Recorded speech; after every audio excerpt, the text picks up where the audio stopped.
Recorded Books presents an unabridged recording of A Perfect Arrangement by Suzanne Berne, narrated by Alexandra O'Karma.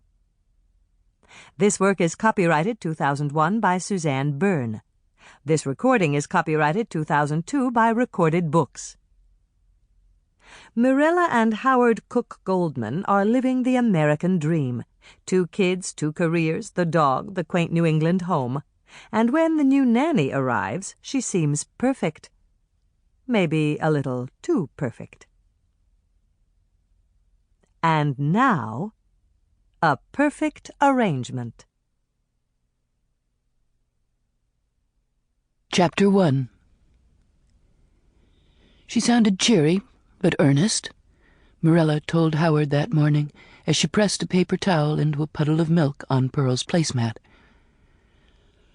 "Cheery," said Howard, angled over the newspaper. Mirella sat back and dried her fingers on her napkin. A homey sort of voice. She looked at her watch, then checked the old walnut case clock by the fireplace, which, as usual, was slow.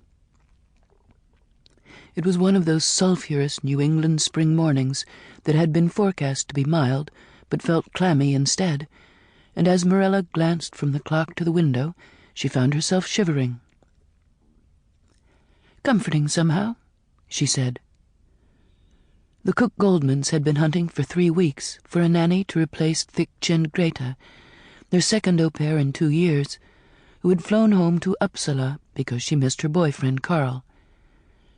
There had been recent letters, sky-blue aerograms covered with Carl's blocky print. A midnight phone call ending in assertive tears.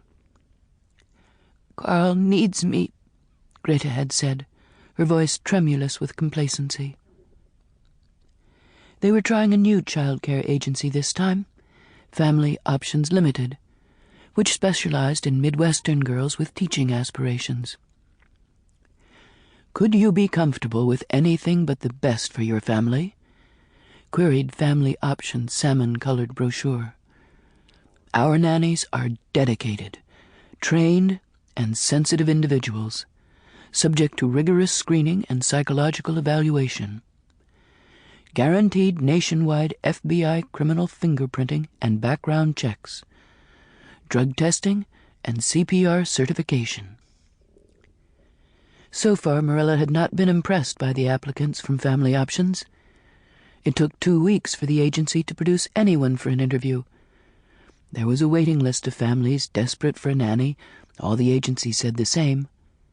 Then when Mirella asked the first applicant, a plump brunette from New Jersey, why she enjoyed working with children, the young woman burst into tears and confessed to having an eating disorder. The second, a former nursery school aide, a thin, exhausted-looking person in a black straw hat, tripped over the doorstep when she arrived for her interview, then asked Mirella how much she had paid for her house. "Always worry about the cheerful ones." Howard scanned the front page of the paper while snapping Jacob into his overalls.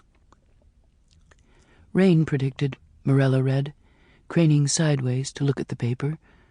"Today and tomorrow." The value of the Japanese yen had plummeted. Independent counsel widens presidential investigation. A shooting at an elementary school outside of Spokane. Jacob flapped his arms, his Indian headdress slipping over one eye. "Blood-a-bub," he said. Then he grunted and went limp in Howard's lap. Mirella found the lid to the jelly jar and screwed it on. "She's been working for a family in Brookline, and she used to run some kind of Sunday school program at a church." "Sit up," Howard told Jacob. Mirella took a sip of milky coffee, pausing to watch Jacob flutter his eyelashes. Blink, blink, pause. Blink, blink. A white crust of milk glazed his chin. An amber nugget of snot lodged in one nostril. Of course she worried. Only a year since that Boston nanny sat in the news day after day. Sample complete. Ready to continue?